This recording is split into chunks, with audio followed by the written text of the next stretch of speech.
Bien-aimés frères et sœurs en Christ, joyeux sabbat à toutes et à tous. C'est avec la grande joie, c'est avec une grande joie que de nous retrouver. Je viens compléter donc l'étude que nous avons commencée. Cette étude qui nous parle du chemin que nous avons suivi. Je pense que j'espère que vous avez pris le temps de suivre pas à pas et pour comprendre les romans, nous en sommes dans la progression de cette voie que nous devons suivre. Et comme la parole de Dieu aussi nous invite, au cas où nous sommes égarés, nous devons, nous pouvons revenir. Les anciens, les anciens sentiers, les anciens sentiers, Jérémie 6, 16 nous invite donc à revenir. Nous allons donc nous allons voir la cinquième partie qui va nous montrer comment l'Église qui était dans l'état de Philadelphie est passée à la tiédeur, donc c'est-à-dire l'état de Laodicée. Avant de commencer, nous allons nous incliner, demander l'assistance du Seigneur pour que nous puissions comprendre davantage, apprécier à la juste valeur le message que le Seigneur nous adresse dans ces derniers temps, ce message qui va nous ramener sur le vrai chemin.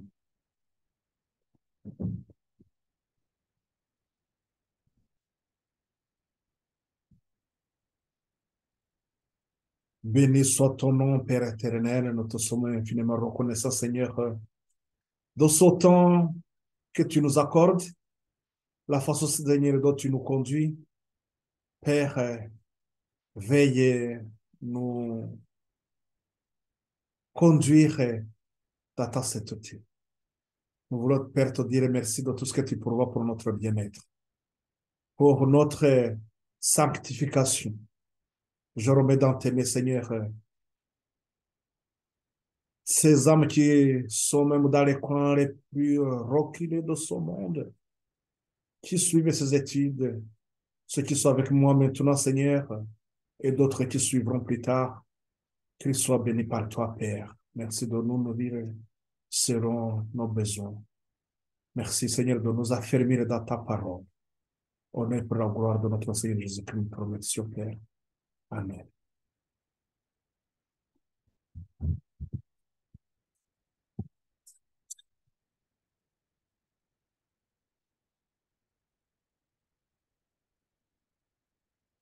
Nous allons donc voir cette partie qui nous parle qui nous montre, qui nous éclaire sur le sentier que nous suivons.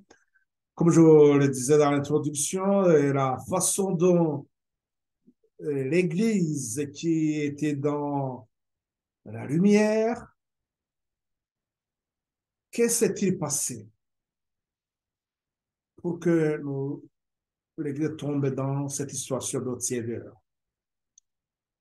Et là, donc, il y a une étude que j'ai faite il y a plus de 10, je vois presque 10 ans qu'il est en ligne. J'avais évoqué, donc c'est un questionnement que chacun même aurait dû se poser. Que s'est-il passé pour que l'Église que Dieu a approuvée, donc la Philadelphie, que s'est-il passé pour que nous tombions dans cette situation de tiédeur, l'Odyssée? Je vais essayer de vous donner quelques passages selon les prophéties, les dons de prophétie, selon les visions de la servante du Seigneur, comment Dieu l'a montré, que là où, comment cette situation euh, cette situation se présentait dans l'histoire. Je vous partage donc l'écran avant de...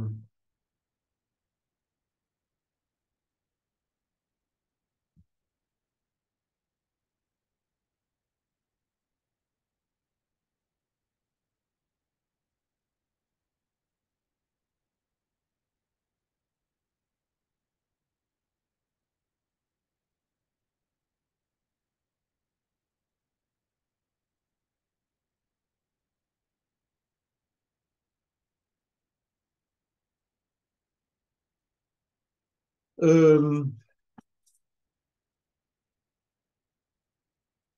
est-ce que le télé... Oui, lorsque je vais essayer de vous donner quelques lignes, vous aurez à regarder. Je confie que vous êtes vraiment des étudiants assidus. Vous allez trouver ces textes et je préfère vous donner ça comme ça va vous permettre de comprendre réellement ce qui s'est passé.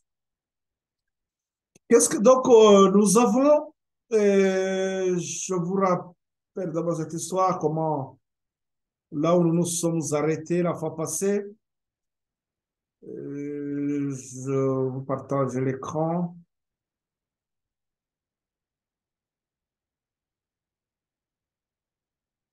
Je pense que non, c'est l'autre, oui,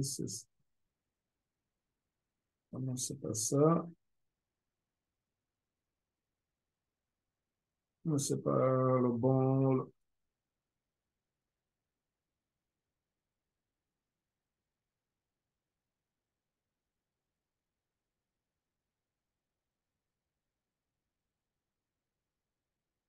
Oui, donc c'est là où on s'est arrêté la fois passée. Nous avons vu donc cette histoire, le chemin que tu as suivi. Euh, nous nous sommes arrêtés à ce moment-là où il y avait deux groupes, des différents, les différents groupes qui naissaient, issus donc de l'adventisme. C'est comme si, pour la question qu'on se posait, est-ce que même pour ceux qui regardaient, ils pourraient penser que l'Église a...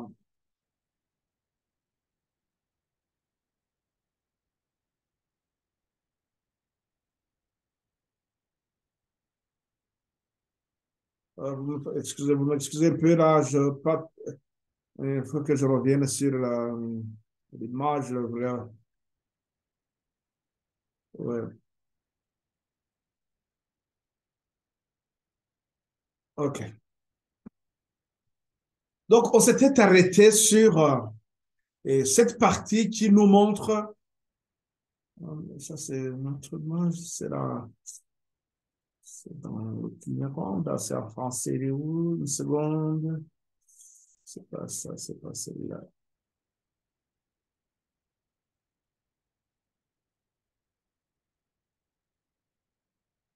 Voilà, c'est ça. Euh, Qu'est-ce qui se peut quoi pour que je revienne?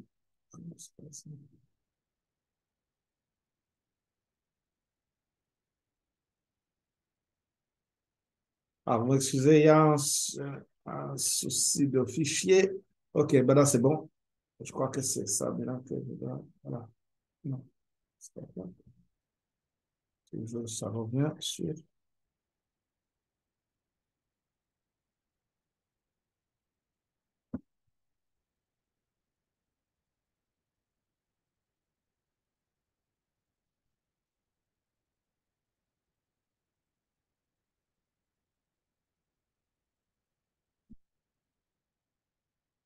Bon, voilà, donc j'espère que cette fois ça marche. OK, merci d'avoir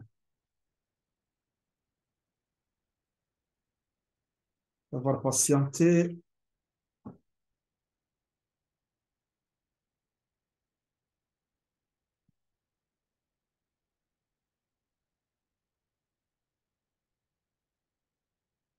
Voilà. Donc, le chemin que tu as suivi, ce que nous sommes en train de voir, là, on s'était arrêté sur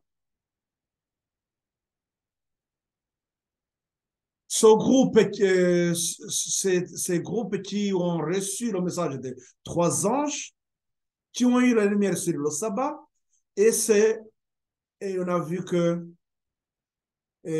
lorsque la plateforme était déjà mise en place, c'est-à-dire le message des trois anges, cette plateforme, il y a ceux qui se joignaient au petit groupe qui avait reçu la lumière, il y a d'autres qui venaient, non pas pour s'enraciner sur la lumière qui est donnée, mais qui pensait corriger ou rectifier ou ajouter autre chose sur cette vérité qui était déjà donnée. Bon, nous avons compris que dans cette façon dans cette progression, il était question de comprendre qu'est-ce qui s'est passé pour que l'Église que Dieu avait approuvée donc dans cette situation, dans la période de Philadelphie, qu'est-ce qui s'est passé pour qu'elle bascule, elle tombe dans une situation de tiédeur, cette situation de la Odyssée. Je vais donc vous relater quelques histoires, comment ça s'est passé. Ce qui s'est passé justement depuis 1846, parce que nous avons eu la lumière du sabbat, c'était en 1846. Depuis 1800, juste après, et jusqu'en 56, au moment où nous aurons compris un peu ce qui s'est passé, et en se basant sur donc, quelques éclaircissements que la Seigneur du Seigneur nous donne. Donc, nous allons voir donc, quoi, donc ces groupes, avant, donc ça dirait que si on arrive en l'an 56, alors que d'autres de ces groupes qui se sont séparés de la lumière, ça a commencé en 1858, c'est là où nous avons vu le premier groupe qui est parti en 1858, l'autre en 1861, et qu'en 1863, les Adventistes du septième jour se sont organisés pour continuer dans la lumière. Mais la question, nous allons voir aussi que pendant ce temps-là, Dieu avait une façon, il avait remarqué, il avait vu l'Église donc dans une situation aussi compliquée où ils n'étaient pas, ils n'étaient plus dans la lumière comme Dieu le désirait. Nous allons voir donc dans ce qui se passe. Donc, comment Satan a attaqué cette plateforme jusqu'à ce que donc l'Église commence vraiment à basculer.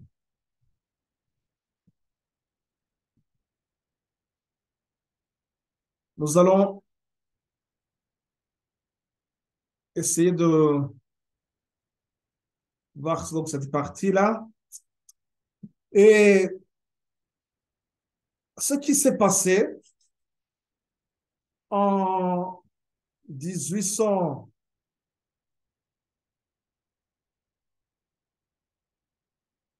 nous allons en 1850,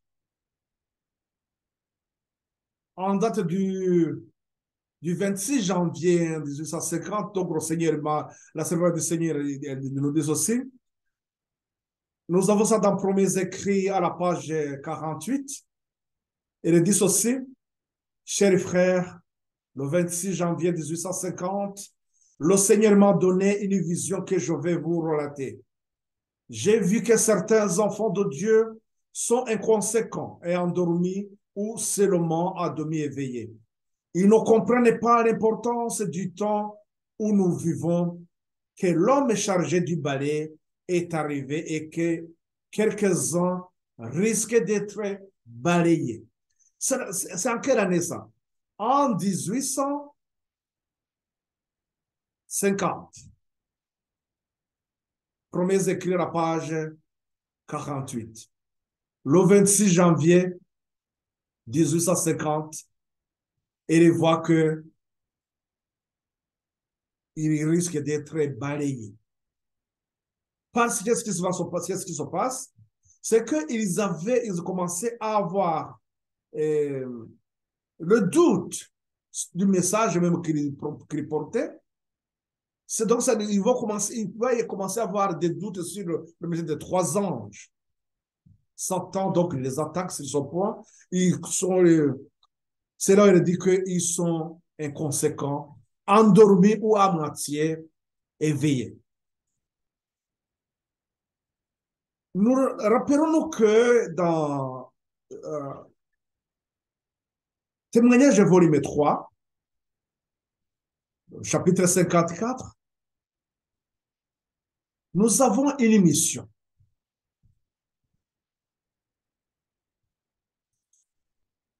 Cette église avait une mission.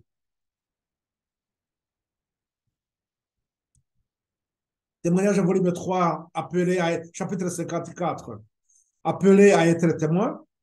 Il nous a dit aussi, en un sens tout particulier, les adventistes ont été suscités pour être des sentinelles et de porter lumière. Le dernier avertissement pour un monde qui périt leur a été confié. La parole de Dieu projette sur eux une lumière éblouissante. Leur tâche est d'une importance capitale. La proclamation des messages du premier, du second et du troisième ange. Aucune œuvre ne peut lui être substituée, lui être comparée. Rien ne doit en détourner notre attention. Donc, remarquez que dans cette mission qui nous invite, qui invite l'Église à proclamer le message des trois anges, cette plateforme, comme nous l'avons vu, Satan, il va attaquer cette plateforme, les gens vont s'endormir ou bien ils seront à moitié éveillés. Je crois que ça nous rappelle, nous rappelle pourquoi même Dieu dit à la Odyssée qu'ils sont aveugles. Ils ne sont pas non seulement moitié éveillés, mais sont endormis. Donc, ils ne voient pas clairement. Et donc, cela demande ou bien exige au peuple, à son peuple, d'être affermi. C'est pour cela que il est dit aussi ceci, nous devons tous nous maintenir séparés du monde, rempli d'iniquité. Nous ne devons pas marcher avec Dieu pendant un certain temps, puis ensuite nous éloigner de sa compagnie pour marcher à la lumière des étincelles que nous produisons. Nous devons être fermes et constants dans nos actes de foi. Notre rôle est de louer Dieu en manifestant sa gloire par un caractère droit et juste. Aucun d'entre nous n'obtiendra la victoire sans effort persévérant et infatigable, proportionnel à la valeur de l'objectif que nous recherchons, à savoir la vie éternelle. Dans Témoignage au pasteur, page 278. C'est là où nous avons ces paroles que nous devons nous séparer du monde et que nous devons marcher avec Christ dans tous les temps. La question donc que nous devons nous poser est donc la plateforme, elle est attaquée, il va déjà commencer à avoir le doute. Voilà encore la servante du Seigneur nous donne son conseil comment que nous devons sortir aussi des ténèbres. Donc plutôt nous devons nous séparer du monde. Est-ce que c'est ça? C'est ce que s'est-il passé? En 1855, donc ce que nous venons de voir, donc c'était en 1850. 5 ans plus tard, Elle va voir si oh, c'était au mois de mai. Elle va voir comment les gens commencent à se désintéresser de la parole de Dieu. Ils commencent à avoir des doutes. Leur foi commence à chanceler. Et au milieu d'eux, il y a des gens comme Akan, celui-là qui a empêché les enfants, le peuple de Dieu à recevoir les bénédictions. Et donc, il a apporté la malédiction à son peuple. Donc, ces gens qui sont comme Akan, qui sont parmi le peuple de Dieu, au lieu qu'ils progressent, à continuer à avoir les bénédictions du ciel, ils vont apporter les malédictions. Nous lisons dans Témoignage volume 1 à la page 22, il nous dit ceci: je vis un ange qui se tenait debout avec une balance à la main, pesant les pensées et les préoccupations du peuple de Dieu, particulièrement des jeunes. Sur un plateau se trouvaient les pensées dirigées vers le ciel et sur l'autre celles qui étaient dirigées vers la terre. Sur ce dernier plateau, donc celui-ci est dirigé sur la terre, était placée la lecture des romans, les préoccupations concernant le vêtement, la mode, la vanité, l'orgueil, etc., etc. Oh, quel moment solennel. Les anges de Dieu tenaient leur balance et pesaient les pensées à ceux qui se disaient ses enfants et prétendaient être morts au monde et vivants pour Dieu. Ils avaient été invités à se séparer du monde, mais 5 ans plus tard, maintenant, les anges vont peser les pensées, ils vont voir comment les gens se comportent à ce moment. Le plateau chargé de pensées terrestres s'abaissait rapidement. Celui où l'on mettait les pensées dirigées vers le ciel s'élevait aussi rapidement que l'autre s'abaissait. Comme il était peu chargé, je peux dire que j'ai vu, mais je ne pourrai jamais rendre la vive et solennelle impression que cela fit sur mon esprit. L'ange dit: de telles personnes pourront-elles pénétrer dans les demeures célestes? C'est une question qui est posée. Est-ce que de telles personnes dont les pensées sont dirigées sur le monde, est-ce que ces personnes pourront pénétrer dans les demeures célestes? Non, jamais. Dis-leur que leur espoir est vain et que s'ils ne se repentent aussitôt, elles périront. S'ils ne se repentent pas, s'ils ne se repentent aussitôt, elles périront. Témoignage volume 2, volume 1 plutôt, à la page 22. C'est là où nous avons ces paroles. Nous devons comprendre que notre état, nous dire que nous avoir des espoirs vains, de nous dire oui, nous sommes des enfants de Dieu. Rappelons-nous les paroles de Dieu que nous avons dans Matthieu au chapitre 5, non, c'est 7 et 21. Au chapitre 7 et 21, là, il nous est dit que tout ce qui dit Seigneur, Seigneur, ces gens qui ont de vains espoirs, qui pensent être dans la lumière, qui croient avec qu'ils sont vraiment avec Dieu, cela ne nous sauve pas. Tout ce que nous faisons, nous devons nous comprendre, nous dire tout simplement, est-ce que nous sommes avec Christ, ce que nous faisons? Est-ce que nous sommes des vrais chrétiens réellement?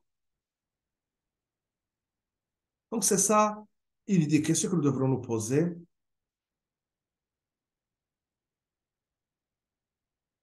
Si on s'était posé, si on se posait cette question, on verrait directement les reproches qui nous est donné, qui donné à Laodicée, la dernière église. Nous comprendrons là notre tiédeur et nous forcerons à sortir de cette tiédeur et être chaud dans l'œuvre que Dieu nous assigne.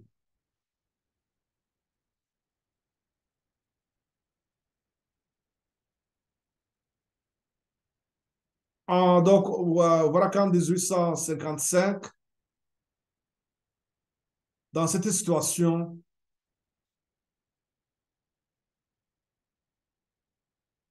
il va encore avoir ces paroles en date du 22, non, le 20 novembre plutôt, le 20 novembre en 1855, il dit ceci, tandis que j'étais en prière, l'Esprit du Seigneur s'empara soudain de moi avec puissance et j'eus une vision. Je vis que l'Esprit du Seigneur s'était retiré de l'Église. En 1855, au mois de novembre, le 20, il va avoir une vision et il voit que l'Esprit de Dieu se retire de l'Église. Les serviteurs de Dieu avaient placé une confiance exagérée dans la force de leurs arguments et ne s'étaient pas fermement reposés sur Dieu comme il aurait dû. Or, la simple force de la vérité n'arrivera pas à émouvoir les âmes et à les faire prendre position dans les rangs de l'Église et du reste, car la vérité est impopulaire. Témoignage volume 1 à la page 28. Dans ces vains espoirs, nous pouvons nous rappeler aussi ce qui se passe dans les promesses écrites à la page 54, 55, on nous parle de deux groupes. Ce qui s'est passé à la fin donc, de 2003 ce soir et matin, ce qui nous montre comment il y avait ce groupe qui n'a pas suivi Christ dès lorsqu'il est entré dans l'Orient Saint et qui pensait être toujours avec Christ. Et dans leurs prières, ils demandaient les bénédictions. Et c'est Satan qui venait vers eux et il accordait les bénédictions. Et ils étaient satisfaits. Ils se disaient, oui, réellement, nous sommes avec le Seigneur. Alors que Christ est déjà parti dans le retraçant et qu'il est parti avec ceux-là qui le suivent. Celui qui suit l'agneau partout là où il va. Apocalypse 14. Vous avez au premier verset. Donc, c'est ceux-là qui suivent l'agneau là où il va. Ils entrent donc dans le lieu très saint et les autres, ils restent là-bas, mais ils sont tranquilles parce que Satan, il vient les endormir. Il essaie de les faire comprendre qu'il est avec eux, alors qu'il est déjà parti. Donc, ça nous montre que donc, le Saint-Esprit se retire, mais il pense être toujours avec l'Esprit de Dieu. Et en 1856, il en est donc plus tard, et la servante du Seigneur, elle voit l'Église dans sa force, dans la puissance qui les a conduits dans cette expérience de l'œuvre du deuxième ange, donc dans le cri de minuit. Et ils voient donc ce qui se passait, comment cette église en 1843-1844, comment ils étaient dans la sainteté. Et quand il la compare avec cette période dans laquelle ils se trouvaient à ce moment-là, ils voient quand même qu'il y a un grand problème. C'est parce que l'église, au lieu de se séparer du monde, ils se sont, comme leurs pensées aussi étaient dirigées vers la terre, ce monde, ils s'étaient vraiment noyés dans le monde. Ils ne voulaient pas s'abandonner à l'œuvre parce qu'ils risquaient de perdre des privilèges de ce monde. Donc, avec ça, ils ne pourraient pas justement suivre les directives du ciel venant d'en haut. Ils ne pourraient pas écouter les témoignages, ce que la servante du Seigneur leur disait, ils ne pouvaient pas continuer. Là, je vous rappelle que les groupes qui s'est séparés en 1858, voilà que nous on est en 56, ils sont encore là. Rappelez-vous que même s'ils étaient il y avait ceux qui étaient sur la plateforme, mais qui pensaient améliorer la plateforme, amener d'autres choses, d'autres idées. Donc, ils vont amener les faux enseignements, ils vont commencer à semer donc la confusion.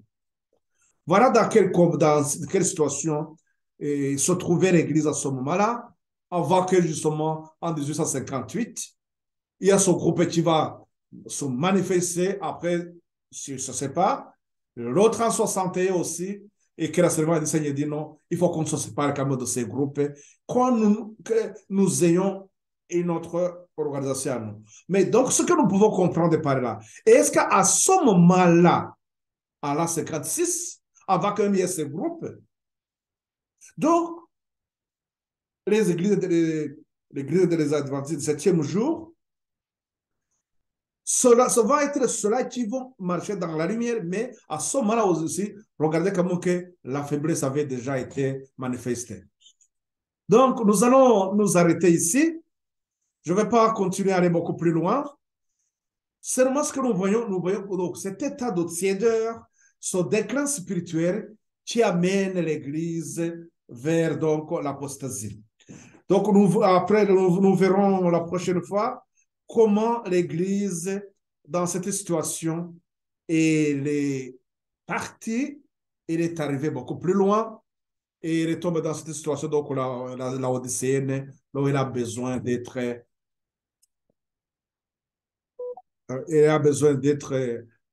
ramenée à la repentance, mais malheureusement, les dirigeants qui étaient à la tête étaient toujours dans les difficultés de compréhension de leur état spirituel. Donc, nous nous arrêtons ici. La prochaine fois, nous allons donc aborder cette situation, cet état laodicéen.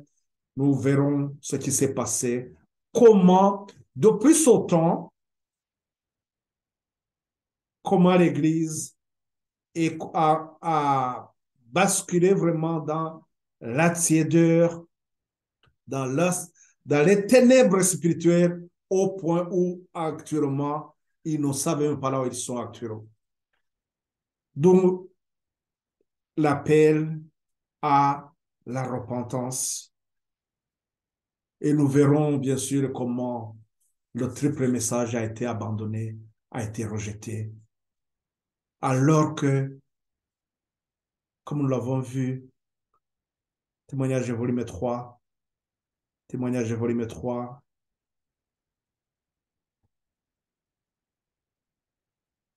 En un sens tout particulier, les adventistes ont été suscités pour être des sentinelles et de porter lumière.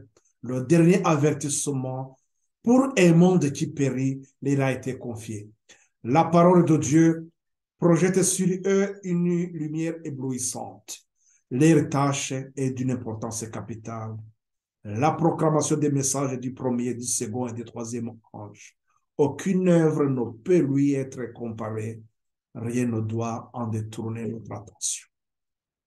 Mais, fin de fait, nous voyons que cette lumière a été non seulement rejetée, a été combattue et le message a été rejeté. Nous y reviendrons, nous verrons ce qui se passe après. Que la grâce du Seigneur vous accompagne, que les anges du ciel soient à votre côté, vous donnent la lumière dont vous avez besoin. La nourriture solide est nécessaire parce que nous devons faire face à la bête qui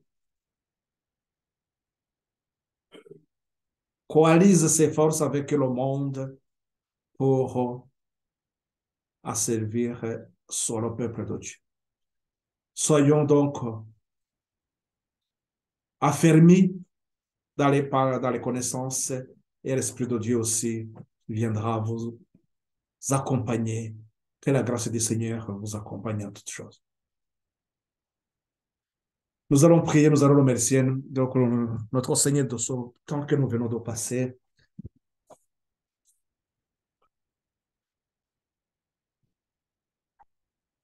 Béni soit ton nom, Père éternel. Nous te sommes infiniment reconnaissants de tout ce que tu fais pour chacun de nous.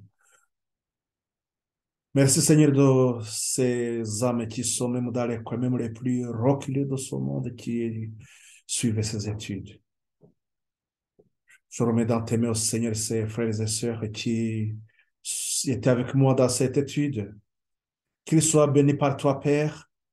Merci de nous affermir dans ta parole. Merci, Seigneur, de nous accorder les bénédictions dont nous avons besoin, Seigneur, surtout dans ces derniers temps. Merci, Seigneur, de nous fortifier, que jour après jour, nous puissions progresser dans la vérité, que tout nous soit loué. Au nom et pour la gloire de notre Seigneur Jésus-Christ, notre remercie, Père. Amen.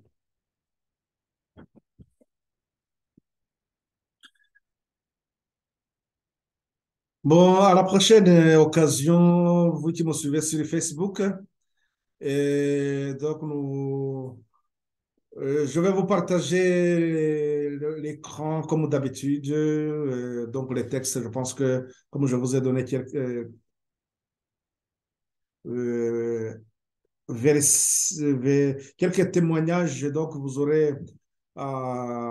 pouvez consulter dans vos livres aussi, vous pourrez approfondir, puisque moi je ne vous ai donné qu'une partie seulement. À la prochaine occasion, que la grâce du Seigneur vous accompagne.